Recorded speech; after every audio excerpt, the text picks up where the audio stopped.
అందరికీ నమస్తే అండి. నా పేరు అనిల్ కేతా. జనగలం ప్రేక్షకులకు స్వాగతం.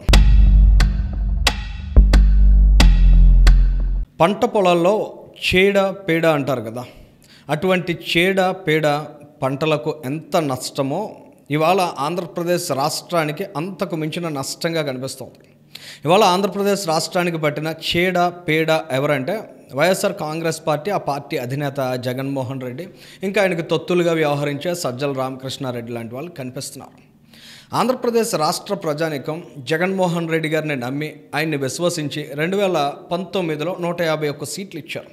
ఆ తర్వాత వాళ్ళు చేసిన దుర్మార్గాలు, దౌర్జన్యాలు, దాష్టీకాలు చూసి భరించలేక, వాటిని కనీసం ఎదుర్కొనలేక రాష్ట్ర ప్రజానీకం అంతా బిక్క చచ్చిపోయారు. 5 ఏళ్ల పాటు నరకాన్ని అనుభవించారు. 2024లో ఎట్టి పరిస్థితుల్లో జగన్ రెడ్డి నీడ కూడా ఆంధ్రప్రదేశ్ రాష్ట్రానికి ప్రమాదకరమనేటువంటి భావనతో ఆయన్ని తిరస్కరించారు. ఏ స్థాయిలో తిరస్కరించారంటే చరిత్రలో ఎప్పుడూ లేని విధంగా 11 సీట్లకు మాత్రమే జగన్ రెడ్డి పార్టీని పరిమితం చేశారు. అంటే ఆంధ్ర రాష్ట్ర ప్రజానీకం జగన్ రెడ్డిని కనీసం ప్రతిపక్ష నాయకుడిగా కూడా ఉంచడానికి, చూడడానికి అంగీకరించలేదనేది 2024 ఎన్నికల ఫలితాల తర్వాత తీర్పు స్పష్టంగా చాటింది.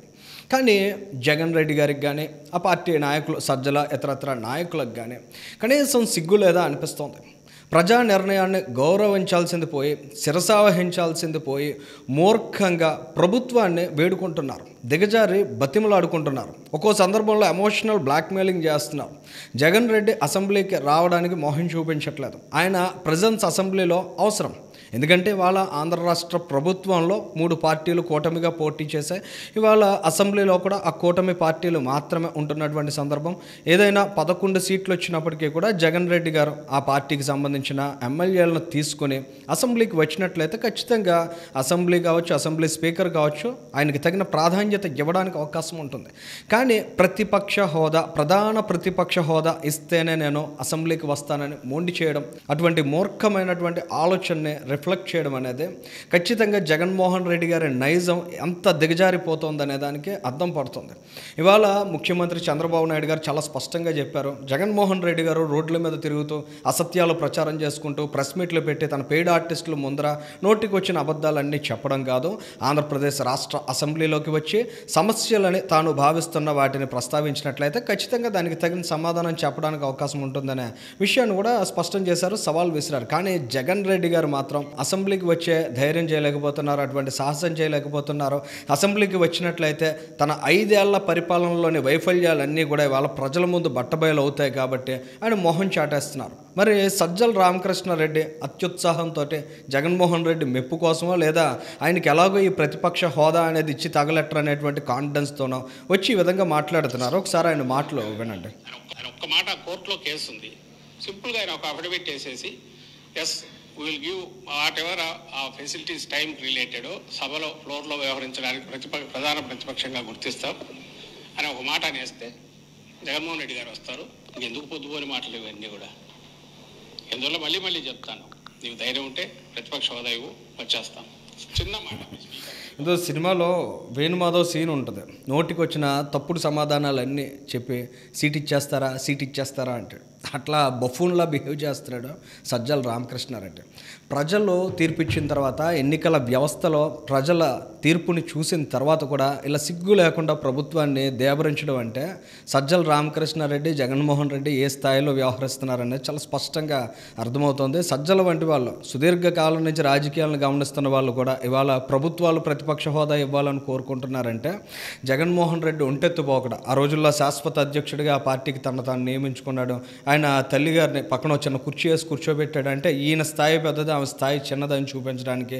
ఇటువంటి దిగజారుడు మనస్తత్వం ఉన్నటువంటి వ్యక్తులు ఇలాంటి మాటలే మాట్లాడతారు. అయితే చంద్రబాబు నాయుడు గారు కూడా చాలా స్పష్టంగా సమాధానం ఇచ్చారు. జగన్మోహన్ రెడ్డి గారికి ఎట్టి పరిస్థితుల్లో ప్రధాన ప్రతిపక్ష హోదా ఇవ్వడం అనేది సాధ్యం కాదు, అది ప్రజలు ఇవ్వాల్సిందే, ప్రభుత్వాలు ఇచ్చేది కాదనే విషయం కూడా చెప్పారు. ఒకసారి ఆయన రెస్పాన్స్ కూడా చూడండి. ప్రతిపక్ష హోదా ఎవరు ఇస్తారే? ప్రజలు ఇస్తారు. నాకు ముఖ్యమంత్రి ఇస్తే నేను అసెంబ్లీకి వస్తానంటే, నేను ముఖ్యమంత్రి ఎవరు ఇస్తారు? ప్రజాస్వామ్యంలో ప్రజలు ఓట్లేస్తారు. ఏ పార్టీని ఎక్కడ కూర్చొని పెట్టాలో వాళ్ళు డిసైడ్ చేస్తారు. మీరు చేసిన అరాచకాలు, అన్యాయాలు చూసిన తర్వాత మీరు ప్రతిపక్ష హోదా కూడా తగరనే ఉద్దేశంతో 11 సీట్లు ఇచ్చారు. ప్రతిపక్ష పార్టీ కావాలంటే ఎన్ని సీట్లు కావాలి? 18 కావాలి. 18 ప్లస్ 19 కావాలి. అప్పుడు ఇవ్వరు. అది రైట్, హక్కు, ప్రజలిచ్చే అవకాశం, అది ప్రజలిచ్చే అధికారం. రాజకీయ ప్రభుత్వం ఇచ్చేది కాదు ఇవన్నీ. ఇంతకుముందు 94లో కాంగ్రెస్ పార్టీ ప్రతిపక్ష హోదా ఇవ్వలేది, వాళ్ళు అడగలేది, మేము రావనలేదే. వాళ్ళు అప్పుడు వాళ్ళకు ప్రజాస్వామ్యం అంటే తెలుసు కాబట్టి ప్రజా సమస్యలపైన శ్రద్ధ ఉంటే ఇచ్చిన అవకాశాన్ని సద్వినియోగం చేసుకొని ఏ అవకాశం ఇచ్చినా ప్రజా జీవితంలో ఆ అవకాశంతోనే పనిచేసి ప్రజలిచ్చిన అవకాశానికైనా కృతజ్ఞతలు తెలియజేయాలి. అంతేగాని వాళ్ళ మీద ఖర్చు పెట్టుకొని ఇలాంటి పనులు చేయడం కరెక్ట్ కాదు. ఇది జగన్మోహన్ రెడ్డి గారికి ప్రజాస్వామ్యం అన్నా, ప్రజాస్వామ్య విలువలన్నా కనీసం తెలిసిన వ్యక్తి అయితే తన పార్టీని నమ్మి 11 సీట్లు ప్రజలు ఇచ్చారు కాబట్టి వారి తీర్పును గౌరవించాలి. ఆయనకి ఏదైతే 40% మంది ఓట్లు వేశారని పదే పదే చెప్పుకుంటున్నారో వారి యొక్క ఆకాంక్షలను లేదా వారి యొక్క సమస్యలను అసెంబ్లీకి వచ్చి ప్రస్తావించాలి. కానీ ఇలా అసెంబ్లీ బయట నానా యాగి చేస్తూ రచ్చ చేస్తూ ఆంధ్రప్రదేశ్ రాష్ట్ర ప్రతిష్టను దెబ్బతీసే విధంగా జగన్మోహన్ రెడ్డి ఏవైతే స్వార్థపూరిత రాజకీయ విధానాలు అవలంబిస్తున్నారో ఖచ్చితంగా రానున్న రోజుల్లో ఆయనకి మరింత దారుణమైన ఫలితాలను ఆంధ్రప్రదేశ్ రాష్ట్ర ప్రజానీకం చవి చూపించే విధంగా కనిపిస్తున్నాయి. Thank you.